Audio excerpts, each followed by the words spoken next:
Welcome to our third webinar in our heat pump month. My name is Jarrod and I'm the CEO for A2EP. That's the Australian Alliance for Energy Productivity. I'd like to welcome you all to this webinar, which will be dedicated to the meat processing industry, as we look at how heat pumps and heat recovery can be utilised in meat processing to reduce energy costs and emissions. May I start this webinar by acknowledging the traditional custodians of where I am living and broadcasting from in the northern suburbs of Sydney, that being the Darramurrugal people. I pay my respects to their elders past and present. If you'd like to acknowledge the traditional custodians of the lands in which you reside, feel free to do so in the chat. And for those of you that are new to A2EP, we are a non-for-profit organisation funded by members who share our vision to double Australia's energy productivity. In short, we help businesses pursue a cleaner and more successful future by producing more with less. We explore the world for best practice, we connect stakeholders and members, and we advocate for programs and policy to help increase energy productivity, all towards growing jobs with zero emissions future. Today's presentation is recorded, and the recording along with the presentations will be distributed sometime next week. As I mentioned before, this is a meeting format, so feel free at the end of each presentation to come off mute or off put the video on and ask a question. We're looking for a nice interactive session today. Joining me as a co-host today, I have Matt Deegan, the Program Manager for Sustainability at the Australian Meat Processing Corp. Matt, are you there just to say a quick hello? It's great to have you join me as a co-host today. Thanks, Jarrod. And I'll hand over back to you in just a moment to take us through a bit of a scene setting for energy usage and what have you in the meat processing industry. We also today have Michael Bellstedt from -40. He's going to be talking to us about heat recovery from refrigeration systems and how to integrate a refrigeration system with a heat pump. And we'll talk a bit more about how that is just so important. I've also got Ellie Shirdel from pitt&sherry joining us today, talking about energy flows through a meat processing facility, and then that then feeds into how you can size a heat pump appropriately. And slotting in at the last minute, and many thanks for Andrew Weller to join us. I had the original intention was to talk about an existing heat pump at Thomas Foods and get an update on that one. Unfortunately, we've had to change plans at last minute, and many thanks to Andrew Weller, who's going to come and join us and fill in part of the puzzle with heat pumps for meat processing. And that's about making sure you have a really good integration of controls and solar PV to really optimize both the heat pump operation and the solar PV as well. Andrew, many thanks for joining us today. But if we kick off, Matt, very ambitious target here set by MLA and AMPC, carbon neutral by 2030, and quite a trajectory required there as well. Yes, we call it aspirational, Jarrod. Just to give you some background on the Australian red meat processors themselves, so everyone has an idea of what they're doing and the energy requirements they have and the emissions pressures that they have. The sector's the second largest beef exporter in the world, and it is the largest sheep and goat meat exporter in the world. That means that the red meat industry contributes around $17 billion per annum to GDP. And processors, red meat processors, are employing around 30,000 people across Australia. Most of those are in regional centres. And when we talk about red meat processors, there's no such thing as average, as most of you know. There's only 135 plants across Australia doing all that work, and they're of all different sizes. They have different species that they're processing. They have different types of operations. Some are rendering, some are not. Many have byproducts, some have retail ready packaging, some specialise in wholesale, some do contract slaughter for other businesses. And of course they're spread across a bigger area across Australia, so there's many different locations with different climatic effects. So if you think about those processes, some of them might employ over 1,000 people in the one place, some of them might only have a handful. So by nature, they're labour intensive, they're capital intensive, some of them are emissions intensive, and most of them are trade exposed. So there's all that background around the CN30, which makes it aspirational given the amount of activity that's going on in these plants. But as you can see there, yes, we're looking for carbon neutral by 2030. We've got a lot of work to do to get that graph looking achievable, but that's across the whole red meat industry, of which processes are around 2% of the total 2% of the total emissions of the red meat product. So the majority is from, say, animal husbandry, I believe is the term, Matt, and different supplements and things working on the reducing methane emissions there. But hopefully that comes with supplements and what's needed there, but also, and there's still going to be the pressure on the processes to decarbonise as well. Yes, yeah, we're definitely part of that aspiration. And this also obviously extends, I'm sure there'll be Australian pork and our poultry also will have those pressures to decarbonise. Certainly it's a case of I know the Woolies and Coles and Aldi putting those pressures through, that's for sure. Matt, we've got a bit of a breakdown of the energy usage there for the industry. Yep. So if we look at that that first table, which was from the 2015 Environmental Performance Review, and this is a trend that's consistent with each environmental performance review we do, that electricity, consumption of electricity for refrigeration is actually the single largest consumer of electricity and the biggest single user of energy. But if you look at the next two, being natural gas and coal, combined, that thermal energy requirement is very large. And between those two sources of energy, you know, they're always there in number 2 and 3 as well. So as far as targets are concerned, the top 3 are critical for us. Every environmental performance review we do, we break down the energy intensity.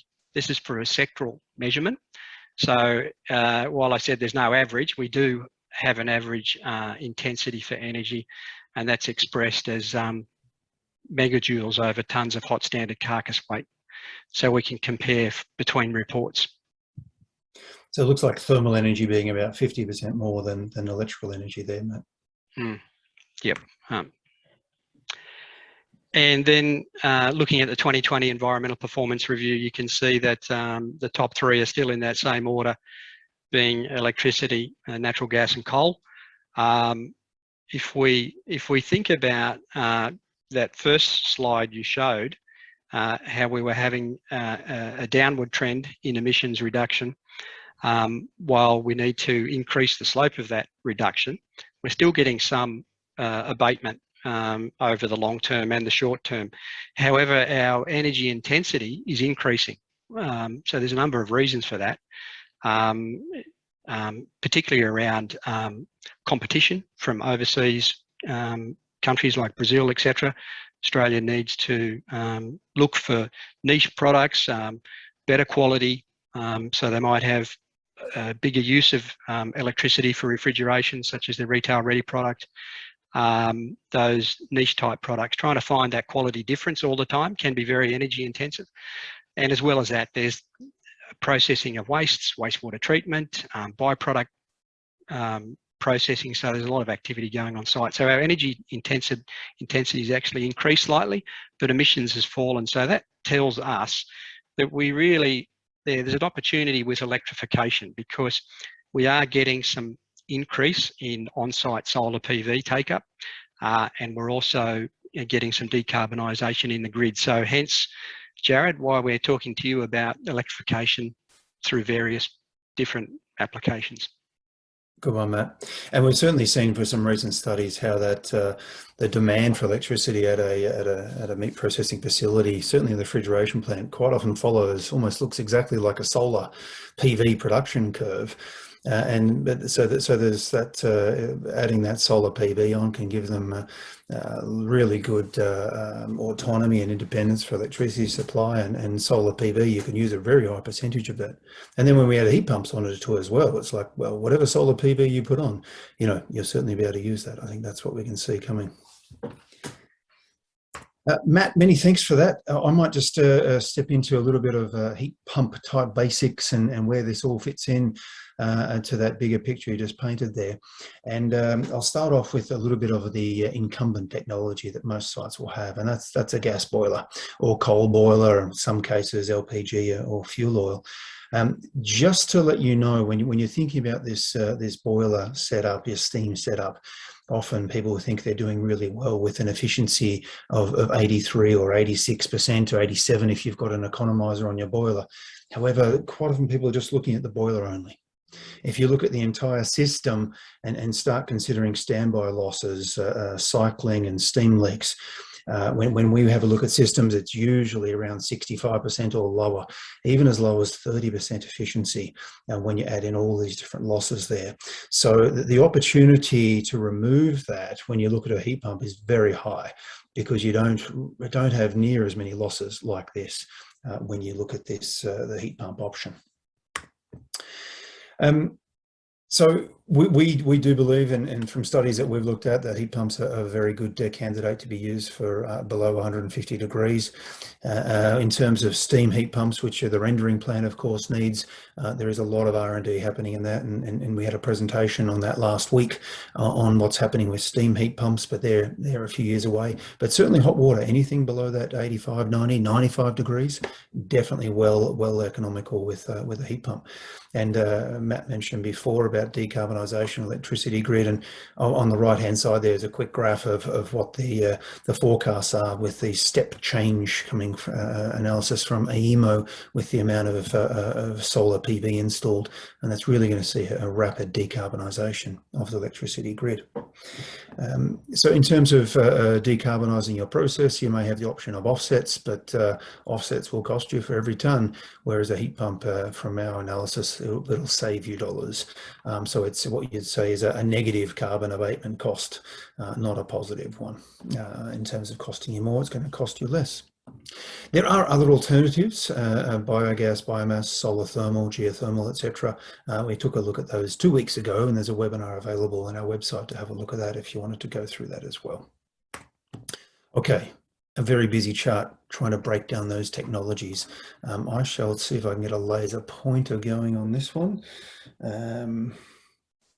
Yes. And hopefully guide this one through. This gives you a summary of the left-hand side of the levelized cost of heating, so dollars per gigajoule, and that has a factor of capex built into the cost per gigajoule. On the bottom is terajoules per year. So if you look at these different shaded areas, that gives you the cost and shows you how costs come down per gigajoule as you go for larger equipment and larger heat demands.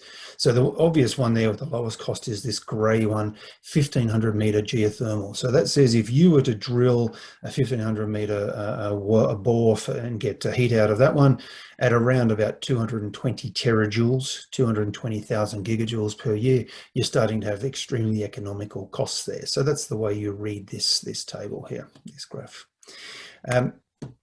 This is the approximate operating range for abattoirs in the red box here, and if you say in rendering plants, now very approximate. So prices ranging from sort of $7 to $20 odd per gigajoule for natural gas, or for a rendering plant who use higher amounts of energy, maybe you're down to $5 or $6 a gigajoule if you're using coal, up to sort of $17, $18 a gigajoule if you're using natural gas. Not too many using LPG, I don't think in that space, and roughly then probably using 100,000 gigajoules per year in the rendering plant, and probably using 20 to 30,000 gigajoules a year at the abattoir. With the lowering in costs of electricity and the forecast there for that to go even further, I've added in a little blue shaded area, and an abattoir would typically need a 50-degree temperature lift heat pump to do the requirements that they need, and that's bringing in energy costs sort of around about that, below $10 a gigajoule. So that's the levelized cost, and that allows for the high capital costs of the heat pump as well. And that's at 6 cents a kilowatt hour, and certainly that's forecast to go even lower if you look at things like what ARENA, AEMO and CSIRO and the likes are saying. So that little blue shaded area should only be trending downwards. I mentioned before we did some other webinars, just a quick record of those. So we have reviewed different alternatives and there's webinars on those. If you can watch those recordings or get those slides from our website if you want to dive in a bit deeper there as well. Now, heat pumps themselves, let me give you that explanation. And one way to think of them is a reverse cycle refrigerator. And so it's pretty much like that, where you have a refrigerant which is expanded to make cold and compressed and it will make it hot. And so that's how the heat pump is working, is in that compression sort of mode where you're using this heat coming after the compressor. And so just in terms of what the compressor is doing it, think of it like a heat pump and how that gets warm. And in your refrigeration service where you want the cold, think of it's like a spray can. When you're releasing that pressure, you evaporate the liquid and that creates that cold there. I've got Michael Bellstedt after this, who's a refrigeration expert. I hope he's not shaking his head and say I've butchered the explanation there, but we'll find out from Michael in a moment. Heat pumps and refrigeration measured usually by that coefficient of performance. That's the amount of heat or cold that you get out of that versus the electricity input. And so they're measured in hundreds of percentage. The typical ones that we saw from the studies that we looked at were in that 400 to 500%. So for 1 kilowatt of electricity put in, you're looking at around 4 to 5 kilowatts of useful thermal energy. So how does A2EP know what we're talking about? Well, we have undertaken 20-odd studies for process heating alternatives. Many of those were at abattoirs. And so we looked at all the different non-fossil fuel or renewable process heating options. And that was done over the last 2 years. And a few of those sites were done at abattoirs and with rendering sites as well. And a few things that we certainly noticed is as soon as you integrated the heat pump with the refrigeration plant to have a heat recovery from the refrigeration, the economic benefits really went up. As soon as you incorporated a thermal battery to take out those peak loads, the economics really went up, and you could have that heat pump running almost 24/7 to get the most out of that capital. When you had cheap on-site solar PV, great for the economics. And finally, when you look at those non-energy benefits of reducing the water load or water losses through the evaporation in the cooling towers, because the heat pumps are helping and working in conjunction with the refrigeration system to reduce the load on the cooling towers. Or if you looked at utilizing the cool for cooling maybe a production hall or something other alternative usage for that cool, then the economics go way up again and typically add another 200 or so % to the COP. And of course, as soon as you need to decarbonise, that becomes a no-brainer story. Just on the right-hand side there's some a summary of a couple of the studies that were undertaken. If you look at the green bubble there, you'll see how we started off in a pre-feasibility of capex 600,000 or so, and a payback of 2 years. And as that got to more detailed, that went up a little bit when the feasibility was done. And then when it was considered that some electrical upgrades were needed with that as well, that's where that ended up with a payback around 3 years and a capex around $800,000. And then there was another case a little bit higher in the payback there for a larger system. So that's the sort of band that we think we're looking at for economics for heat pumps. Very good. Look, we've got a couple of minutes for any questions. Happy to, if anyone wants to come off mute, I'll just check the chat box now if there's any questions on that one at all before I hand over to Michael Bellstedt to take us through heat recovery and what have you.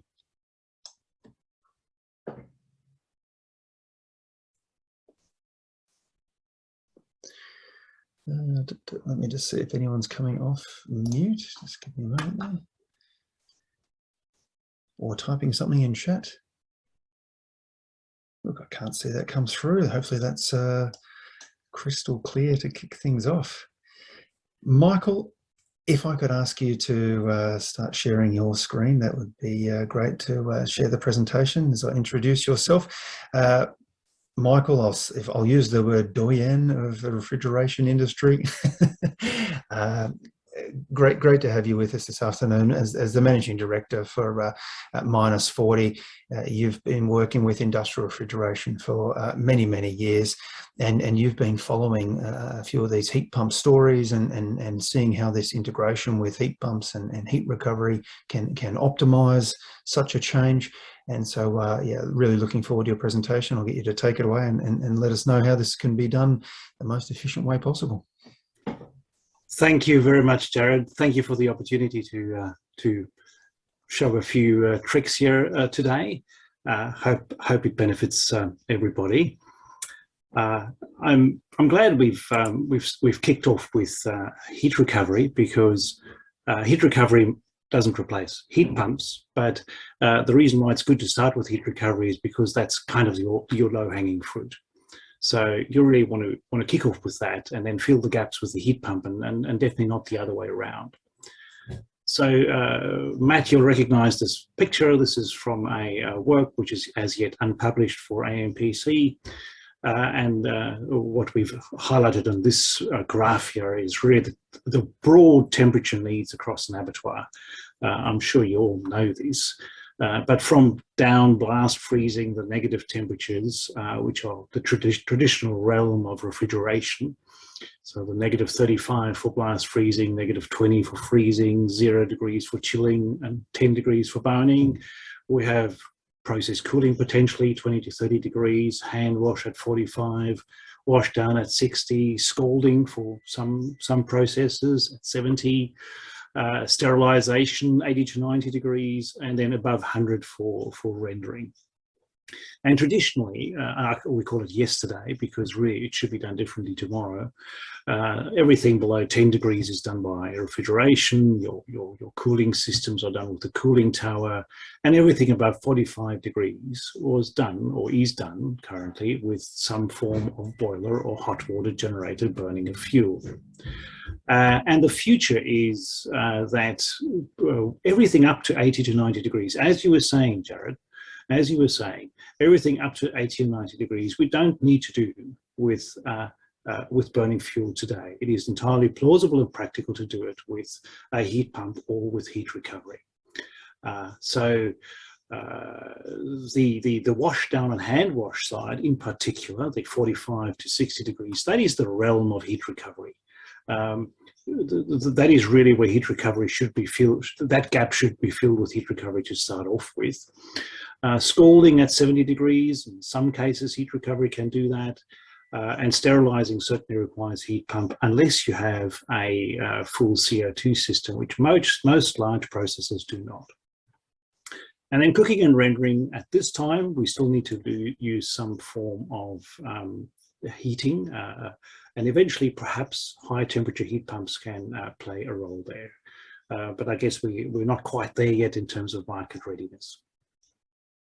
So most medium-large abattoirs in Australia have what we call two-stage liquid overfeed or two-stage ammonia plants. And this is a little diagram which explains what that is. So two-stage refrigeration systems have low-stage compressors, which compress the vapor as per your simple schematic, but this is now a slightly more complex one. Compress the vapor that comes from things like all your low-stage evaporators, your freezers, your plate freezers and the like. What is also shown here is the refrigerant pump. So what we have with big ammonia systems is a liquid overfeed. So we always have a vessel from which the compressor draws the vapor, and then a pump that circulates the refrigerant to the respective evaporator. Now the low stage compressor, it pushes its gas into the second vessel, which we call the intercooler. The intercooler also does the same thing that the low stage accumulator does. It serves mainly the carcass chillers. And then the vapor again gets compressed from the intercooler via the high stage compressors into the condenser. And in the condenser, this is where all the heat gets pushed out to the environment. all the heat that we could be using otherwise. And then the cycle repeats. So for a two-stage ammonia plant, there are in fact different options in terms of how to recover heat from it. And we need to consider that. So I'll go to this more simple diagram, which in a linear form represents those devices I showed before. So we have the low stage compressor, which draws its gas from the low stage suction accumulator. That discharged gas is quite warm, and that represents a first opportunity for heat recovery. The good thing about recovering the heat here is that if you do that, you actually save power. So whereas with a heat pump, you always have to put power in to get heat out. This is the one and only opportunity where you can recover from heat from a refrigeration system and actually reduce the amount of electrical power that it uses. Then this gas is put into the intercooler. From there, it's taken via the high stage compressor into the condenser. And the high stage compressor gives us two further opportunities. Most of what we talk about here is the screw compressors. And the screw compressors divide up their heat basically between the discharge gas and the oil cooling. So you need to recover the heat both from the discharge gas and from the oil. And that can be conveniently done. I'll show you how to do that next. So there are these three opportunities within the refrigeration plant, which is the low stage discharge, the high stage discharge gas, I should say, abbreviate a bit too much, and the oil. And that's where you can get your heat. Now, an integrated heat pump can take whatever heat is left out of the refrigeration plant and add another heat pump compressor onto this. And this is where you get, you can convert that remaining heat to usable heat as well. How to integrate the heat pump? Now that is an interesting topic, whether you do it directly or via a ammonia heat exchanger or via the cooling water. That's a good topic. It's a pity CoalLogic are not presenting because they had to solve that problem at the Levelized plant, and they did it one specific way. So normally you'd have a separate refrigeration circuit, but it can in some cases be done with a combined circuit where actually the refrigerant physically travels from the high stage compressor into the heat pump. Every system's have pros and cons. So if you have an integrated heat pump, that's your fourth line of defense, or your fourth way of recovering heat from a system. Traditionally, unfortunately, we don't do it that way. We have a boiler which burns fuel, makes hot water. We have a refrigeration system which pushes a lot of heat out into the plant. The two are in little silos all by themselves and don't talk to each other. And that is a missed opportunity and should be fixed. So how would you normally do heat recovery? And there are ways of doing it, and it depends on what you are trying to achieve, of course. But if you're trying to maximize the amount of heat recovery, this is generally proven to be the best way to do it with a screw compressor application, I should add. So what you're looking to do is get as much water at around 60 degrees or higher as you can from your system. So what you have a storage tank. It's always necessary to have a storage tank because it's very rare that the generation of the hot water will line up with when you use it, especially not with washdown. Washdown, you use a lot of water twice a day and you spend the rest of the day warming it back up again. So having a stratified tank is quite important, and what you try and achieve is putting the cold water into the bottom of the tank, and always the hot water coming back from the process is in the top of the tank. And you take the hot water from the top of the tank. So you try very hard not to mix the water within the tank. And then slowly but surely the whole tank warms up, of course, and you push the cold water back into the bottom. Now that cold water is first put through the discharge heat exchanger. Now why that? Well, the reason is you can, if you design the heat exchanger well, actually take cold water in and use condensing heat to recover. You can recover some condensing heat to heat the water from 15 degrees, maybe up to 20 or 25, and then you lift the water up to typically around 40 degrees in the discharge heat recovery. Then that 40 degrees water is pushed through the oil cooler. The oil cooler is sitting there at the same temperature as the discharge, because that's what a screw compressor does. And you've got a lot of heat in the oil. And then that can finish off the water to 60 or 65 degrees, depending on the ambient conditions. And that goes back into your tank. And that's really the proven and most effective way of doing that. What not shown on this simple schematic is the pump. Of course, there are pumps that circulate the water through these heat exchangers. You want to have controls to vary that flow to match the capacity of the compressor. So you're not putting too much water through, you're putting just the right amount of water through so you get the lift that you're looking for. So you need good controls, and this arrangement is ideal. That's an example which happens to be in the pork industry, not many red meat industry examples around, but that is one way of doing it. In this case, the A2EP Heat, which is on the left and on the right, is in fact a plate heat exchanger. It's often better to do that with a shell and tube. That depends on the specific arrangement, the geography of the site, and space constraints and the like.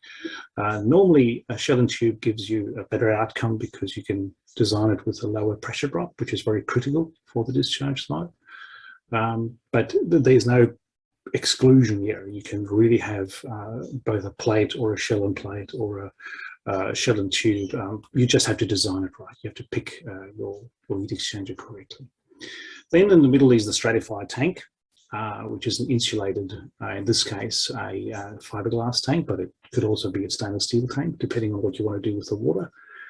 And on the right is the modified screw compressor, which now has 2 oil coolers on it. These long cigar-shaped things here are the oil coolers. And the big one at the bottom is, in fact, the heat recovery heat exchanger. So it's a very large, very long heat exchanger, and it's designed to take everything out of the oil. So you really get every last bit of heat, and it's a nice long counterflow heat exchanger, so you get the best performance out of the heat exchanger that way. But this is a really good example of how to extract everything you can out of the refrigeration plant. Now, there's one caveat I need to add, and that is that sometimes these energy efficiency things bite each other. And in the case of heat recovery, variable head pressure control actually does degrade the heat recovery. That is where you reduce the head pressure or the condensing pressure when you can. So in a cold weather, you're not going to run it at a high condensing temperature. You will naturally let the condensing temperature drift down, and then you get less heat recovery, which means that in winter, your performance of the heat recovery system goes down, and of course, your investment and it reduces. So these are some results of relative analysis of heat recovery when you're not doing variable head pressure control, and heat recovery when you are doing variable head pressure control. This is a specific scenario of a ratio of costs, and so most sites will differ from this, but this gets you the general impression that if you don't control the head pressure, if you keep it at a fixed high level, obviously everything looks a lot better than if you do run variable head pressure. So just recognize that, especially in the southern parts of Australia, you'll be long periods of the year where the heat recovery system may not be so crash hot, and that needs to be considered in your project costing. This, of course, does not apply to a heat pump. So a heat pump can drive hot water temperatures any time of the year, whereas with heat recovery, you have that seasonal variation. It doesn't pay, and this analysis has been done often, it generally doesn't pay to actually keep the head pressure up in order to get heat recovery. The costs of electricity do not justify that. We've analysed that dozens of times, and it's always better to still preferentially run the head pressure down. Okay, so that's the summary. Therefore, is okay with 2-stage ammonia plants, you can definitely do wash down water in various ways. You'd need heat pumps for scalding or sterilizer. or if you need more washdown water than is needed. Washdown water from heat recovery may not suffice, so it may not completely meet the site needs. So you need to draw both from the discharge gas and the oil to maximize that. You can't just do the one or the other. And be wary that in winter your heat recovery will reduce. But the general rule is do heat recovery first, then do your heat pump assessment, which others will talk about next. Okay, thank you. Michael, many thanks for that one. And looking for anyone to want to type in a question for Michael or come off mute and ask a question, please do so. If I may kick it off a bit, Michael, I'm maybe putting you a bit on the spot here. Here we go. 1 megawatt refrigeration capacity. I understand then heat recovery is going to be in the range of 100 kilowatts plus or minus. I understand the projects for such things are really very good paybacks, typically sort of 6 to 12 months. Tell me when I'm going wrong, but then tell me, why isn't this more often? Why don't we see more of these? Okay, let me stop you first of all. So if it's a one megawatt refrigeration system, you won't be recovering 1 megawatt. 100 kilowatts. You'll be recovering 100 to 200 kilowatts. That is, you're doing well if you're doing that at those temperatures, I should add, right? So because you're really using the bit of heat, kind of the discharge heat at the end. You don't have the luxury of recovering everything. It's somewhat different on a CO2 plant, but we're not talking about those because everybody's got ammonia plants on existing refrigeration systems. And then the payback does very strongly, and it kind of is completely dependent on what your heating costs are. So we found over the years, if you're trying to implement heat recovery on a site that has cheap coal, no, you're not going to get a payback there.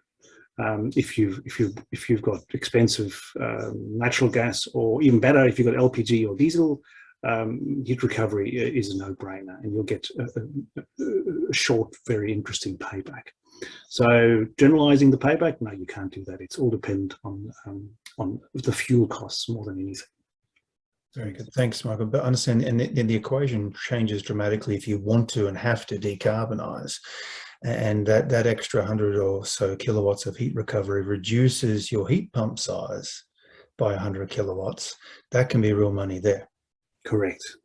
So that's why you do heat recovery first, exhaust that, and then you expend the big bucks on the heat pump. Yeah. Gotcha.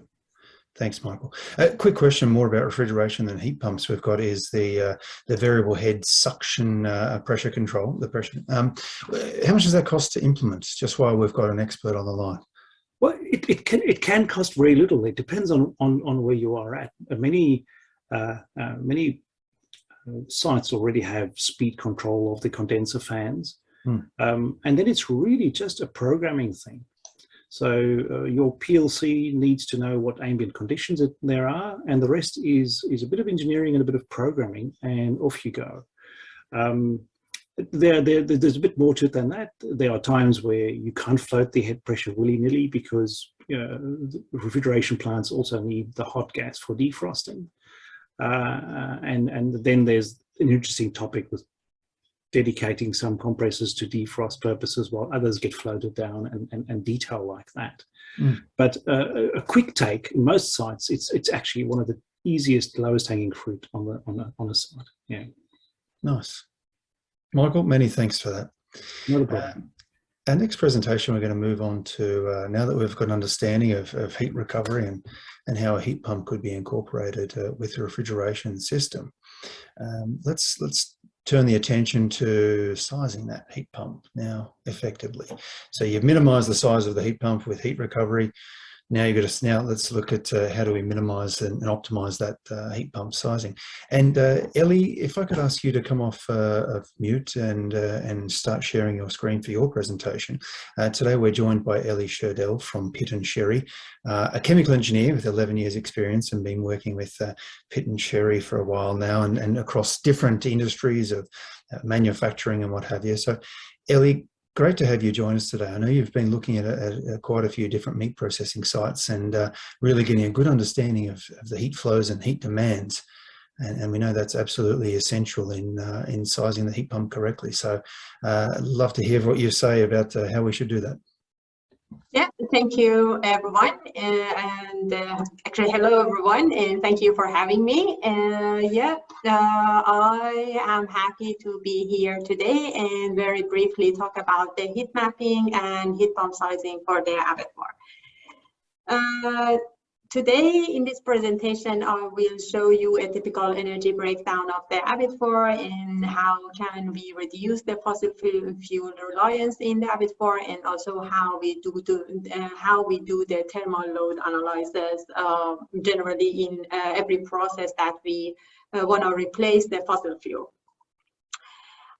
This graph shows the energy consumption breakdown for the small and medium meat processing facility. The inner graph shows the breakdown based on the energy sources, that is 65% from the fossil fuel, as Matt already talked about it, and 35% from the electricity. And the outer part shows the breakdown for each section in the meat processing facility. Definitely, this percentage can change in every abattoir based on the facilities they have, based on the equipment and the process they have. For example, if the abattoir has a rendering process, the fuel consumption can go over 75% as they need more hot water and steam. And if, on the other hand, if the abattoir already electrified their equipment and they are using renewable energy, their electricity consumption can be more than 50%. Generally speaking, the fuel consumption, as all of you know, fuel consumption in abattoir is related to the boiler and the heater to provide the hot water and the steam for the system for the general purposes, washing, and also the sterilization. And in the electricity section, the refrigeration is the highest energy consumer by having a huge amount of cooling load in the abattoir. As a part of the decarbonization plan in the abattoir, there are some key areas that needs to be covered to move toward more sustainable industry and reduce the amount of energy intensity and reduce the amount of emission from the meat process. This graph shows that the importance of removing the fossil fuel from the abattoir and meat process, and it shows that all the opportunities that are available in the meat industry. In order to move toward a more sustainable industry, we have to think that how can we minimize first the consumption of fossil fuel in meat industry, and finally, how can we remove 100% the fossil fuel from our meat facility as an energy source. In order to answer this question, we need to analyze the process. The key parameters to do this analysis from the abattoir are water flow and the temperature in each section. That is more than just having the fuel meter at the entrance of the site or having just the meter at the utility section. Because it's very important to know that what is the water consumption rate in each section and what's the temperature of the water when it reaches at each endpoint. It would help us to understand the efficiency of the system, identify the loss, and also identify the leakage if there is any in the site. The second parameter that is again very important is the amount of the discharge water and its temperature. As the abattoir is using the hot water for the different purposes, the water that is after using the water that's heading to the wastewater center is still hot and it has a heat value. But how much it's valuable is something that needs the data recording, data monitoring, and again, after it, data analyzing. We also need all the energy and the fuel consumption data that is related to electricity, natural gas, LPG, and coal. Based on the complexity of the site and the size of the site, we might even need to install the submeter to identify the specific consumption in, for example, for the boiler or even for the refrigeration. Also, we need all other thermal loads and thermal demand like refrigeration and air conditioning in the site. Besides these parameters that we consider it as a main parameter, we need some complementary information from the site that are the report from the SCADA that gives us the details of the site performance, PFD, PNID, and site design document. All of these documents help us to understand the process better, to realize what's going on in the site, and also what's the connection between each of them, and if we are proposing any change, how it would impact the outcome of the process. And all in all, it would increase the accuracy of the analysis and estimation. By having all of this information and analyzing, we identify heating and cooling load, we identify losses in the system, and then we connect heating and cooling demand to maximize the heat recovery. And then at the end, we try to find a solution for extra required load that can be the heat pump, renewable energy, or the thermal storage if it's required in the site. One of the tools that we are using in our analysis when we are processing the whole site is the pinch analysis. Pinch analysis would help us to maximize the heat recovery while we are minimizing the investment and minimize the amount of external load, heating and cooling load for the system. If I want to summarize the pinch analysis process, is that we kind of aggregate all the heating stream and cooling stream, each of them, and make them as a single line, as you can see, and put them together in a graph that you can see that is called composite curves. The blue line is all the cool stream that needs to be heat up, and the red line is hot stream that needs to be cooled down. If again, I very simplified the pinch analysis is that the area that these two graphs overlap on each other show us the area that we can do the heat recovery. But there is a lot of condition that should be applied when the heat recovery system would be designed. The area that are above and below this area show us the amount of external heating and cooling that should be injected to the system or take out from the system. For the external or extra load that should be induced to the system, we can use the traditional or conventional method that is a boiler and chiller, or we can increase the efficiency of the system by introducing the heat pump and the thermal storage and renewable energy. When we are doing the thermal load analysis, we compare the baseline that is with the new scenario. The baseline is the current status in the abattoir or in the site. The baseline, the current situation usually is we have a separated heating and cooling demand, as Michael explained, and they are not talking to each other. Heating demand is provided by the heater and boiler, and the cooling demand is the chiller usually take out the heat from the system and rejected it to the environment. As Michael explained, we can install the heat recovery or use the heat pump to kind of recover part of that rejected heat and return it to the system as a heat source. By doing the pinch analysis, we can also identify the other opportunities that are in the system to maximize, again, the heat recovery in the system.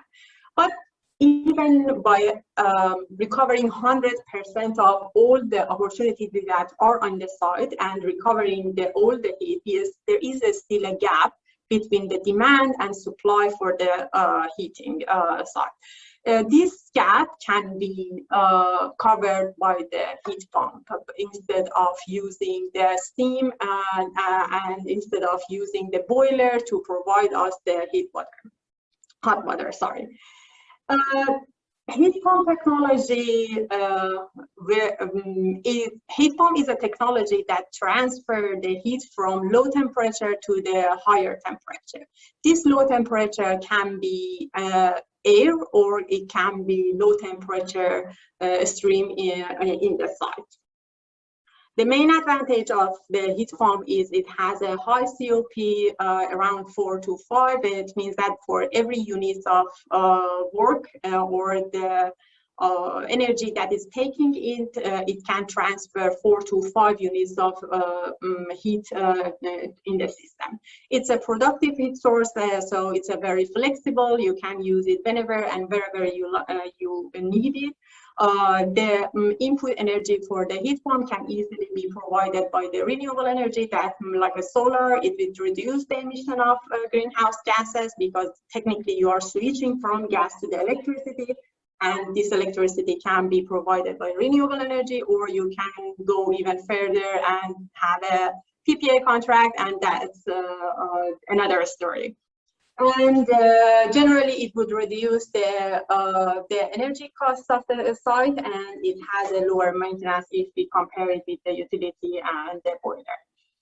As a case study, unfortunately, I don't have any actual example for the abattoir to show you right now, but this is an example of this is the study that we have recently did for the brewery in the pasteurizer unit to recover the heat from the discharge water and remove the steam from the plant. In the tunnel pasteurizer, it's filled by the water around 85 degrees, and it used the steam to kind of keep the balance in the tunnel pasteurizer and keep the temperature at a certain level. As a part of the process, and for the different reason, part of the water that is in the tunnel pasteurizer would be discharged. Its temperature is around 60 degrees, and every time it happened, the tunnel would be filled in with the fresh water that is around 20 degrees. So the tunnel pasteurizer continuously using the steam to keep the balance inside of it. Our calculation shows that based on the data that we received from the brewery, the boiler size to provide enough steam for the tunnel pasteurizer is around 3 megawatts. This includes 35% of losses that's from the utility section to the tunnel pasteurizer. That's a huge amount of losses that happen as a transmission loss.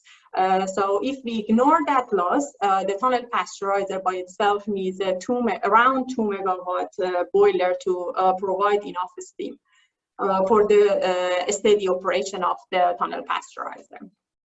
By the data that we received from the brewery, we draw this graph. This graph, the blue line, shows the heat value of the discharge water. This is the amount of the heat that can be recovered and turned back to the system. And the red line shows the amount of the steam that's going continuously to the system.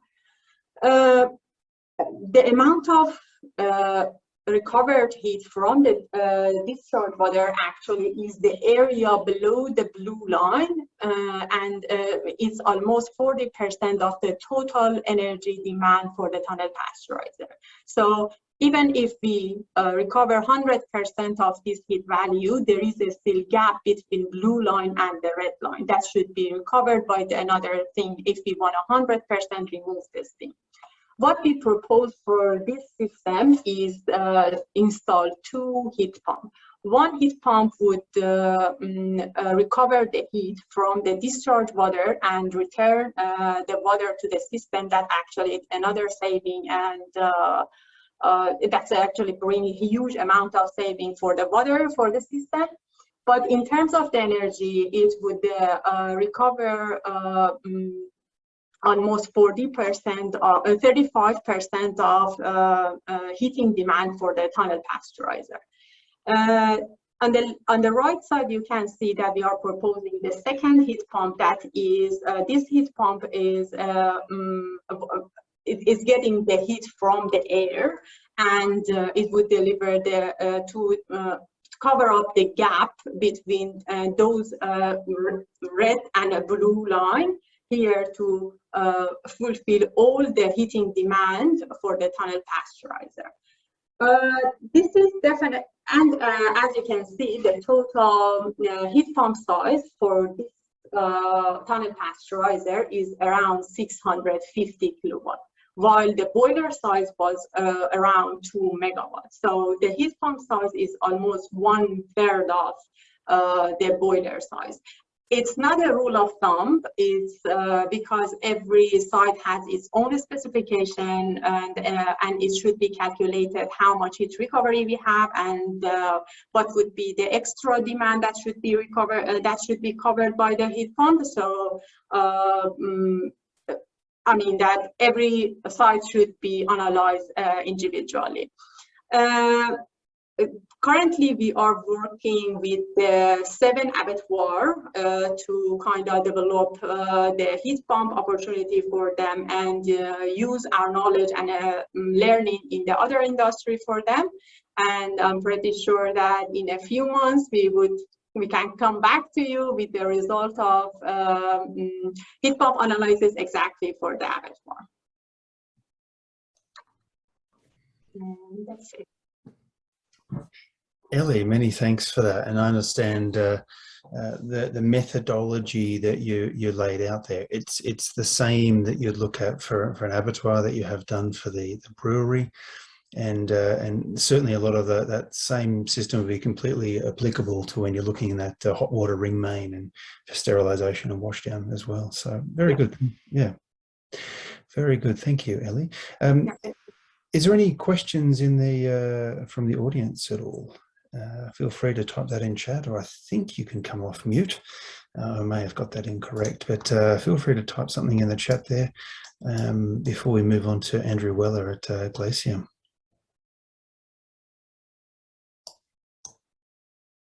And Ellie, you're doing 7 abattoirs. I understand COVID has slowed you down. We were hoping that we'd be further progressed at this stage, but COVID has made things very difficult. Yeah. Exactly.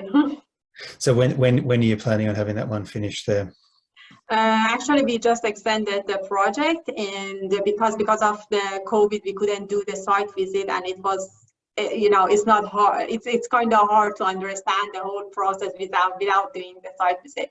Yeah. Our expectation is to finish up the project in February. Okay, we shall have to revisit. Yes. The results. Good. A question here, say from Erica, of the 7 abattoirs that you're doing, how many have the metering and monitoring already in place that you need for analysis? Or do you need to install more meters?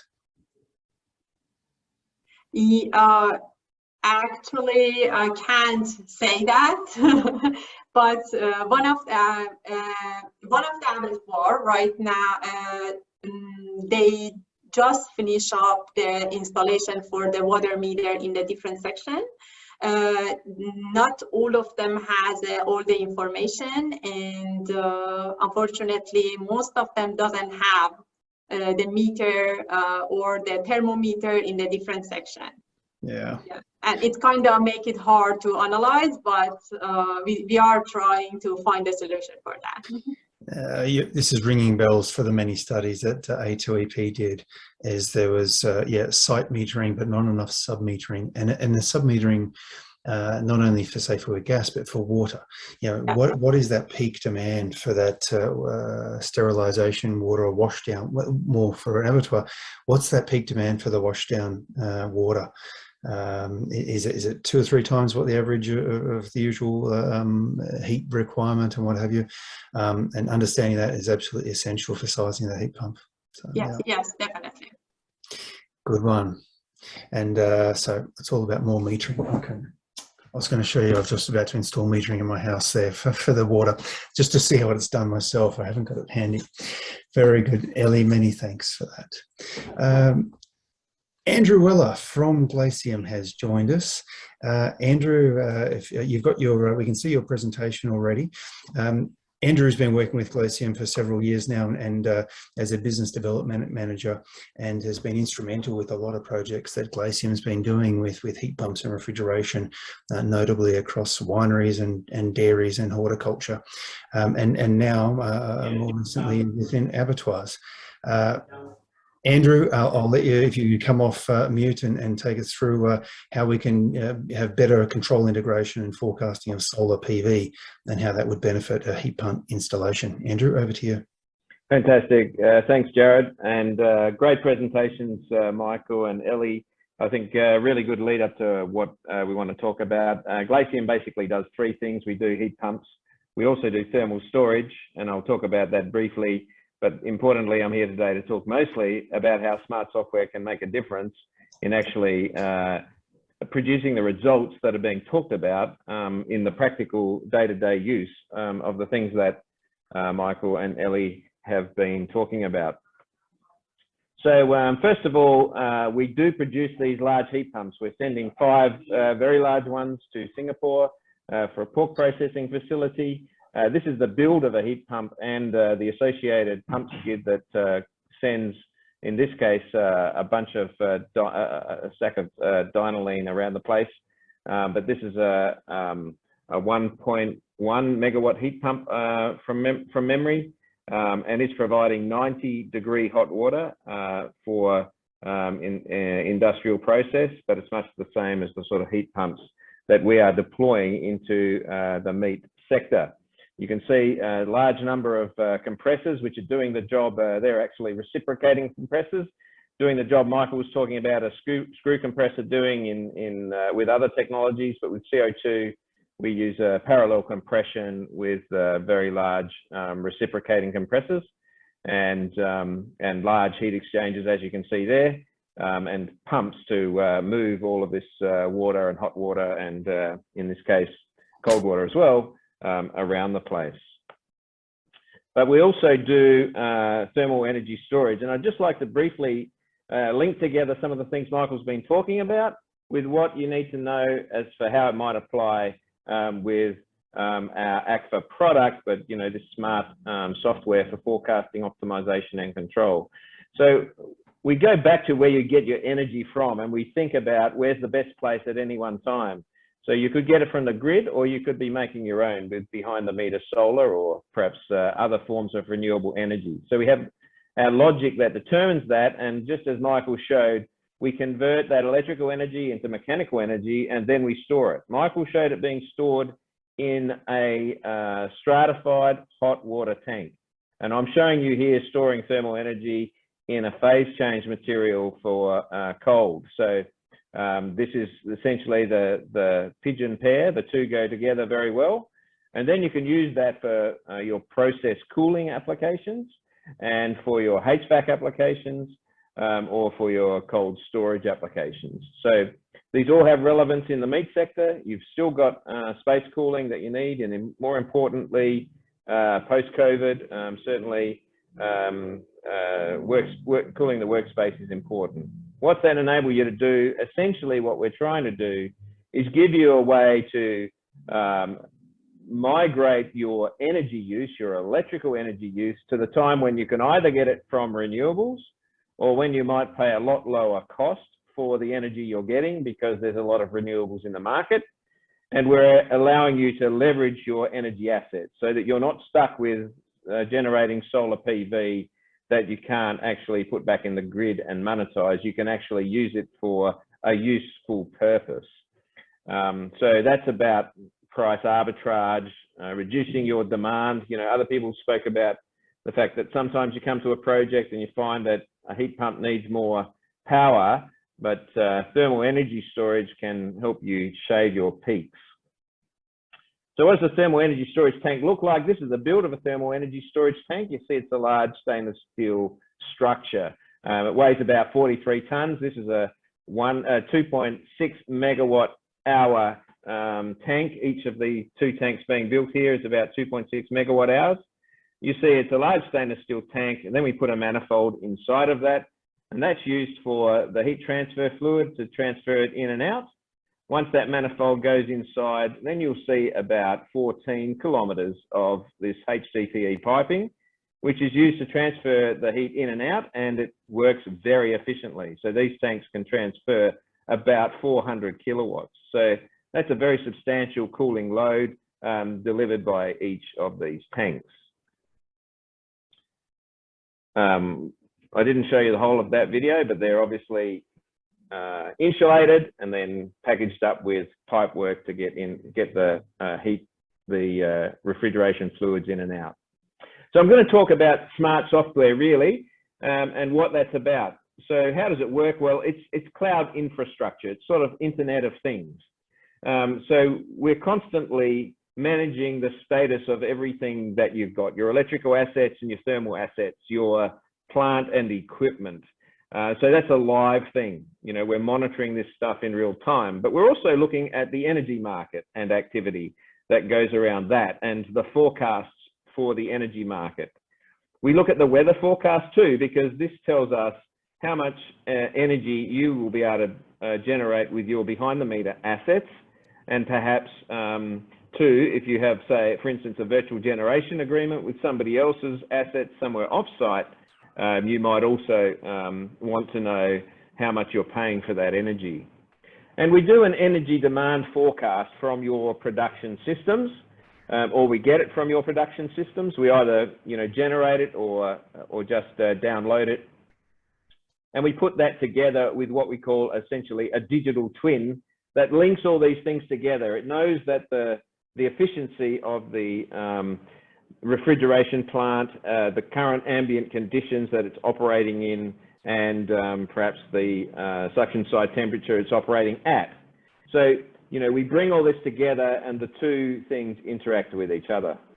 We forecast the available renewables, the energy costs, market events like negative pricing events or peak price events, and your actual demand, and then produce an optimization that looks across every half hour for the next 3 days to help maximize your use of renewables, minimize your energy costs, shave your peaks, identify demand management opportunities that are arising because of that, where you might take serious money from your retailer for the privilege of being able to reduce your electrical demand during a period, and helps you understand the efficiencies around it and the long-term costs, incorporating things like battery cycling. You know, if you cycle an electric battery multiple times a day, then you're going to be reducing its life dramatically. You know, it might have a 15-year life if you're cycling it infrequently, a 7-year life if you're cycling it daily, and less if you're going more often. So,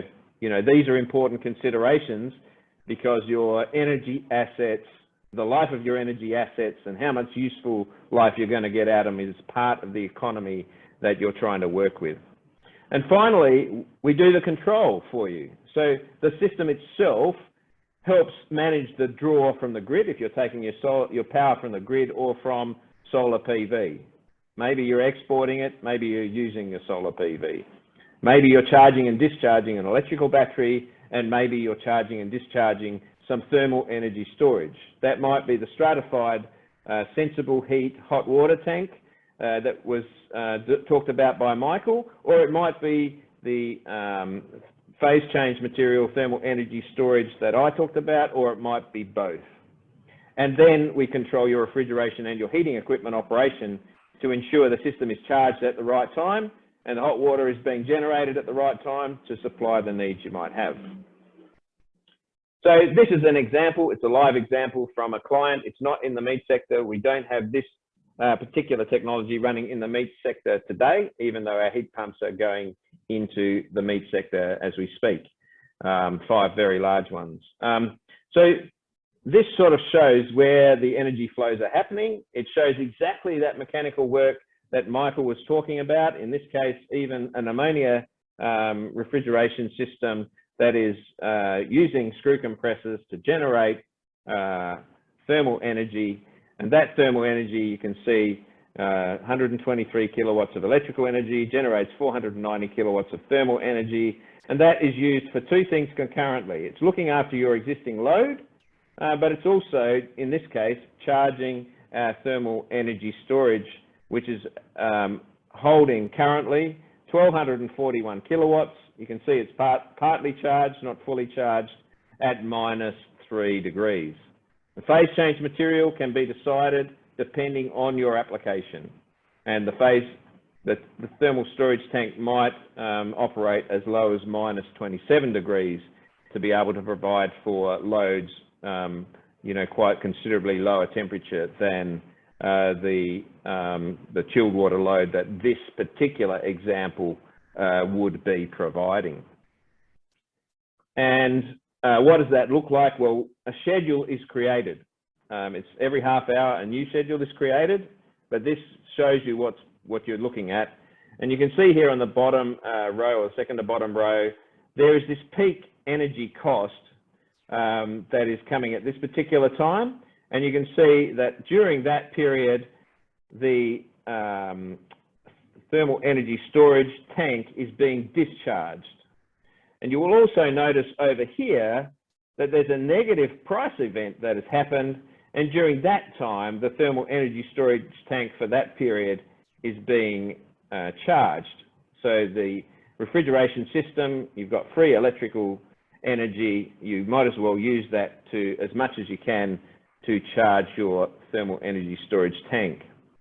And so that translates into, you know, the actual real life data, which anybody in your site or off your site can look at through the portal that is available. And so you're able to see the incoming and outgoing flows of energy, the charging and discharging events, the darker blue and lighter blue here, as they occur. And you can see it's smart. It knows that we don't need to fully charge, we just need to partially charge, because there's no sort of economic opportunity to make the most of that charging event.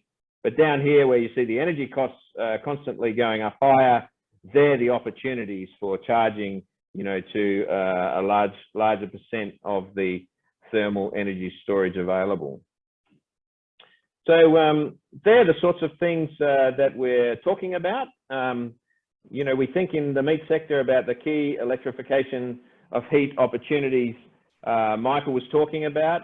We like to put together the heat recovery and the heat pump together, and a CO2 heat pump makes good sense. It can deliver very hot water up to 90 degrees and at a lower capital cost and higher efficiency than ammonia heat pumps, which would need 2-stage ammonia heat pumps, which would be economically too expensive. And of course, you're not dealing with the toxicity of ammonia. I think Michael touched on other technologies, MVR and other high temperature heat pumps for steam that may be coming soon.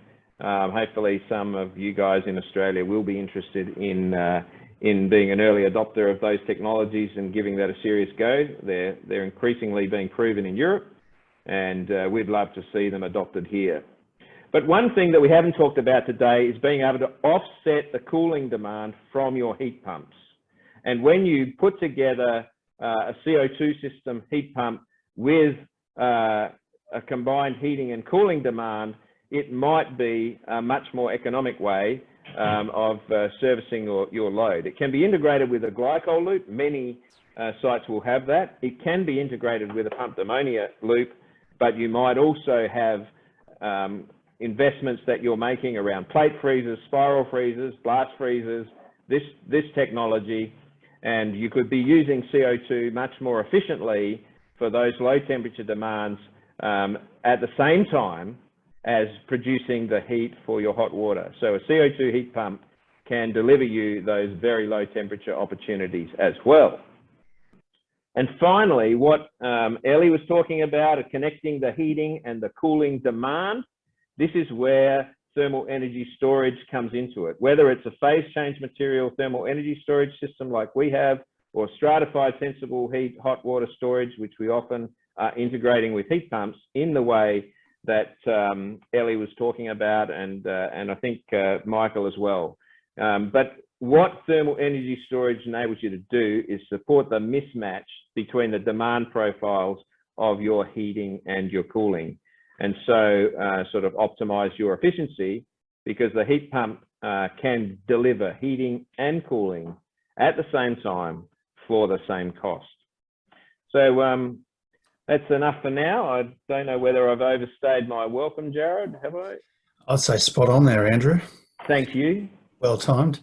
Thank you. And from what we've seen with some different studies, that combining the heating and cooling, taking that COP from maybe 4 or 5 up to sort of 6, 7 or so. So it's a hell of a lot of bang for your electrical buck there. Good one. Yeah, supplemental cooling, you know, your existing cooling systems often can be supplemented with the cooling from the CO2 system, and you don't have to run your existing refrigeration plant as hard. Its energy use won't be as much, and it will last longer. Yeah, good one. Andrew, many thanks for that.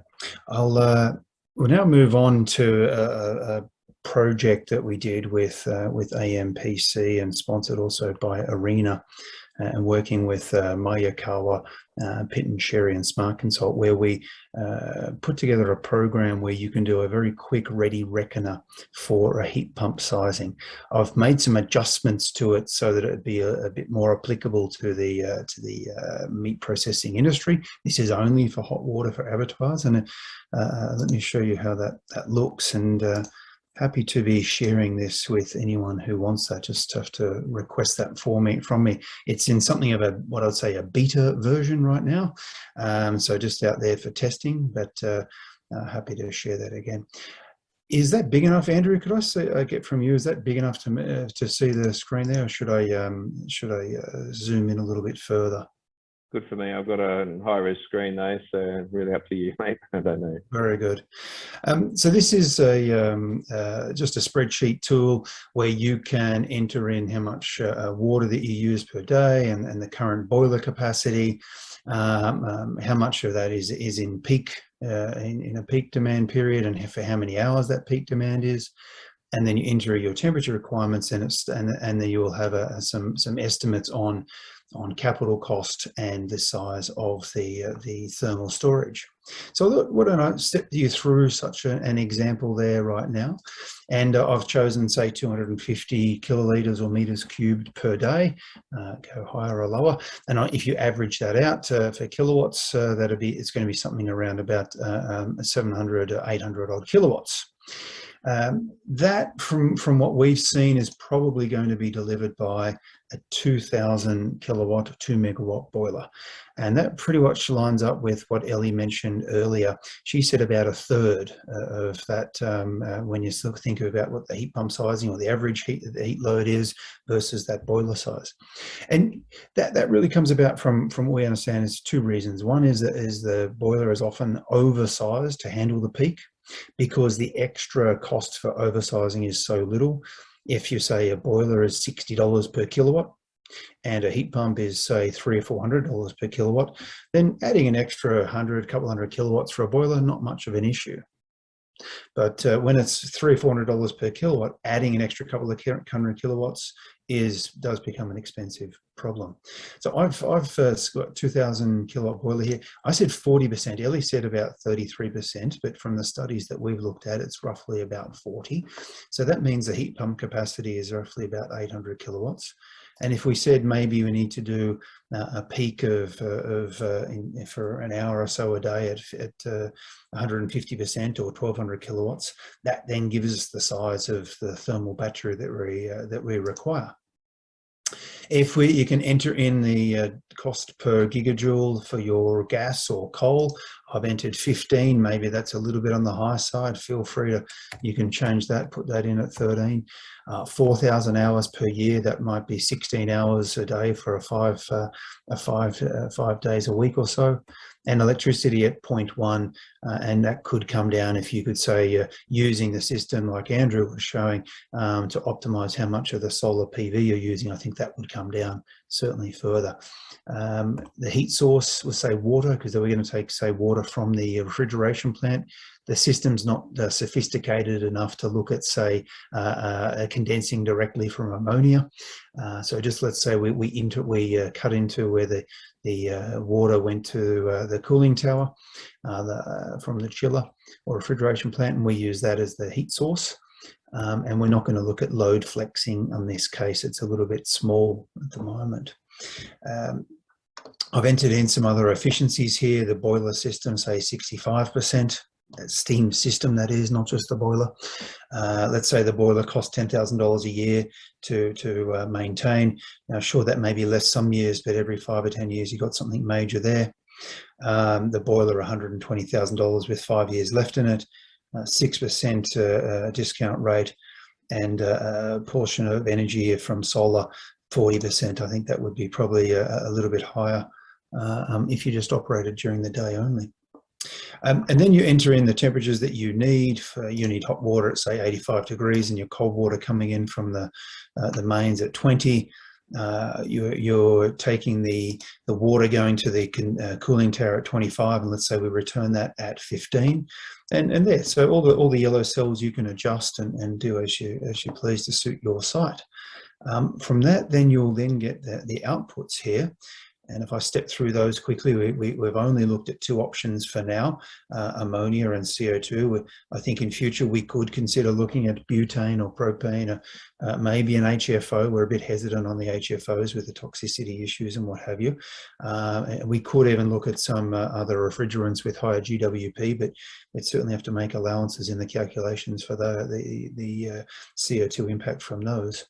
But yeah, this then steps through the total electrical demand there, what sort of sizing of the heat pump and the COPs expected, and you'll see that little boost there from the cooling of 2 or 1 or so, depending on the style that you use, and then an estimate on the capex there. And from what we know, that in some ranges, CO2 is a clear winner. In other ranges, ammonia. Andrew, we may need to get some updated prices from yourself, but this is what we've had from in the past. OPEX looking fairly similar there, but anyway, that steps the whole way through, giving you levelized cost of heating and net to present value over 10 years. We've also now got added a little section there where it'll give you an estimate of that size of that thermal storage tank. If you just want to do that as a hot water tank, a 2-meter diameter tank, 2.5 meters tall, would in theory would handle that 150% peak for 1 hour. Maybe that's 2 lots of half-an-hour washdowns at your site. So that's how the tool works. And again, happy to take any requests if someone wants to have a copy of that.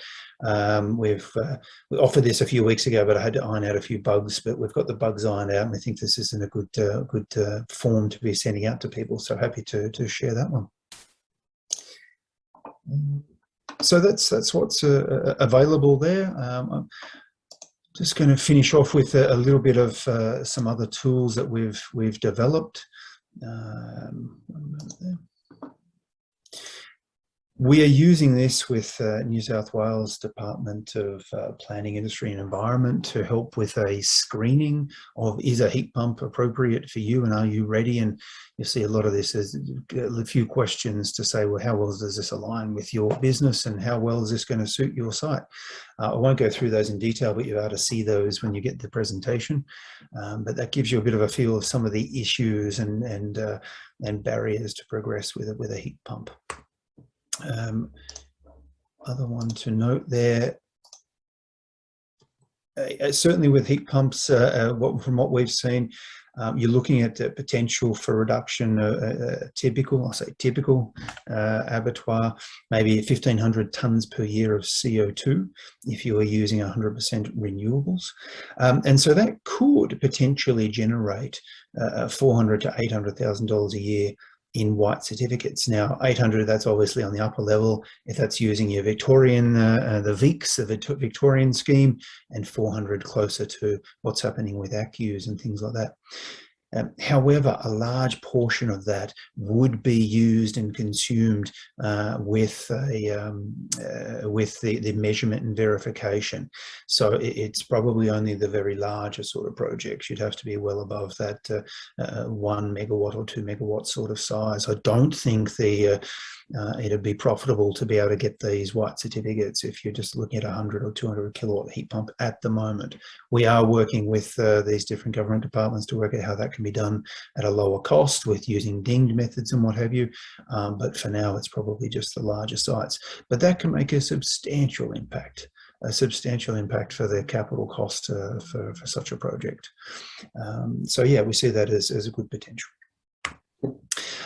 Lots of other resources as we wind up the presentation. If you want to know more, read more, you'll see these in the slides that are sent out, and they're all hyperlinked. But there's a lot of other resources that you can look at and other publications that we have done when it comes to boosting energy productivity and electrifying heating process, and they're all available publicly. We do have another webinar next week looking at the beverage industry, and so, but that is closed to A2EP members and those in the beverage industry itself.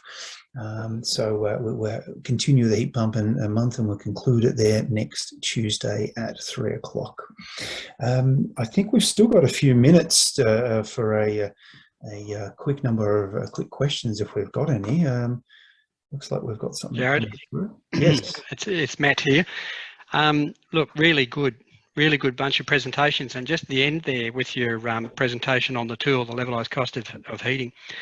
It's interesting, you know, that if members end up moving forward on some project and they're looking at state-based white certificates, then there's nothing to stop us assisting with funding for the measurement and verification process as well to ameliorate that cost. Fantastic, Matt. Yeah, and certainly engineers on site, they need that bit of help to prove that this is the right thing to do. And so that's great to hear, Matt. And we're talking about a series of yes, I've now got my metering systems, impulse reader for your water meter and a data logger. You know, that's the cheapest you can get away with, $500 there, or installing some new water meters. We're talking, you know, somewhere between $5,000 or $10,000. I suggest to get to see what's happening with the water and a bit more for the gas. But that's what's needed. If you want to understand the size of the prize and what the heat pump can potential is, yeah, you definitely need to find out those energy flows and with the metering and monitoring. So good news, Matt. Good to hear. And thank you, Jarrod, because the presentation was in a really good structure. Actually, the first presentation with Michael around the energy efficiency actions. Michael's just finished a project for us on energy efficiency opportunities in refrigeration, and he's identified 40 different energy efficiency opportunities in industrial refrigeration. And then Ellie's presentation around pinch analysis, around getting the measurement right, understanding the flows, the temperatures, the fuels, the thermal loads to really identify those opportunities. And then Andrew's presentation on optimization, smart energy management systems, timing the charging of your storage. That was a really good flow of presentations, and it keeps reminding us of the order that we should be doing things in. Oh, many thanks, Matt. Much appreciated. You've got to get all these parties and all these technologies working together to make this transition. Yeah, you're not talking about, you know, we're not talking about just a simple replacement of a boiler, a couple $100,000 a boiler. You are looking at that higher capex. That you are in that $500,000 $1 million range, and so you've got to get all these things working well together. You've got to have that heat recovery first. You've got to know how the sizing and then really have that controls and optimizing your electrical supply with what Andrew was saying. So it all works together, and that's what's going to help this the transition to carbon neutral. So good. Well, I can't see any questions coming through on the chat there. Apologies if I have missed them. If I have missed something, I'll get back to you. So it's all that's left to say is many thanks to our speakers today, Andrew, Michael, Ellie, and Matt. Thanks for joining, helping me host today and putting this all together. And to our audience, many thanks for joining us. You'll have the recording and the presentations next week. If you've got any questions, you'll have the contact details of our presenters today, so feel free to contact them directly or via myself. So many thanks for joining us, and look forward to those joining us for the beverage one next week, otherwise for the very next webinar that we do have. Enjoy the rest of the afternoon. Thank you.